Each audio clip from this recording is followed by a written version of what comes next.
त्या दिवशी तो कोणतरी भारतीय जनता पक्षाचा एक खासदार कोणतरी दुबे नावाचा कसा काय बोलला, मराठी लोगों को हम यहाँ पे पटक पटक के मारेंगे. झाली का केस त्याच्यावरती? हिंदी चॅनल वाल्यांनी दाखवलं का? पुढे चालवलं का? काही नाही. बघा कसं असतात, कसे असतात ते बघा. तू आम्हाला पटक पटक के मारणार दुबे? दुबेलाच मी सांगतो, दुबे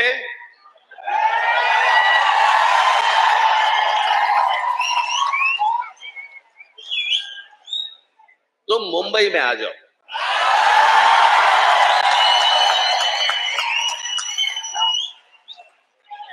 मुंबई के समुंदर में डुबे डुबे कर मारेंगे.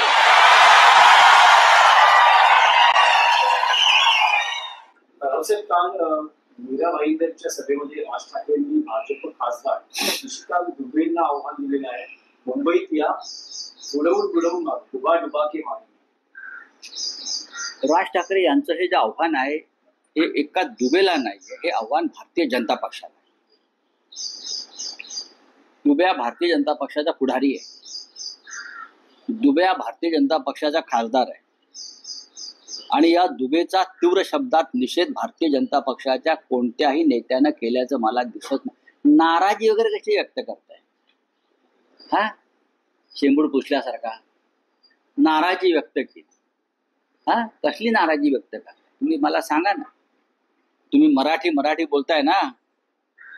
एक माणूस तिकडे बसून मराठी माणसाला आव्हान देतोय, महाराष्ट्राला आव्हान देतोय, मराठी माणसाला पटकून पटकून मारण्याची भाषा करतोय आणि शेंदाड शिपाई राज्यकर्ते भाजपचे आणि ते कोणते मिंदे गटाचे लाचार ते मान खाली घालून बसले आहेत. त्याच्यामुळे राज ठाकरे यांनी जे आव्हान दिलेलं आहे हे फक्त त्या निशिकांत दुबेला नसून हे आव्हान त्याने महाराष्ट्राकडे, मुंबईकडे वक्रदृष्टी न पाहणाऱ्या भारतीय जनता पक्षाला आव्हान असं मी मानतो.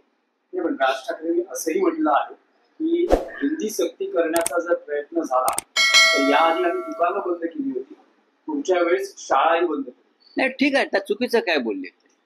आम्ही सुद्धा त्याच मताचे आहोत आणि म्हणून तर दोन ठाकरे एकत्र आले ना या विषयावर. 100% आम्ही एकत्र आहोत.